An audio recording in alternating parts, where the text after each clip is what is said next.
পরকালের জান্নাতে ভোগ বিলাস যারা করবে, এই দুনিয়ার কর্মক্ষেত্র বানাইয়া পরকালে যাদেরকে দেওয়া হবে, আল্লাহ রাব্বুল আলামিন বলেন, মানুষেরা রে, আমি আল্লাহ দুইটা জিনিস জান্নাতে দিব।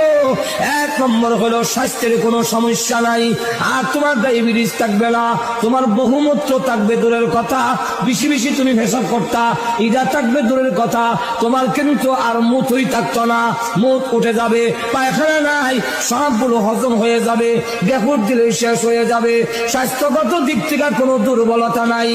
আর এমন বউ দেওয়া হবে যারা তোমাকে দেখে মুসা মারে এরকম নয়। আল্লাহ রাব্বুল আলামিন রুচি বদলায় বদলায় বউ দিব। রুচি বদলায় কেমনে? বাগানের ভিতরে যাবে, গিয়া দেখবে বড় আপেল গাছের মধ্যে লটকে রয়েছে, বড়ই হইল। আল্লাহর নবী বলেন, এক একটা বড়ই বড় বড় মটকার মতো।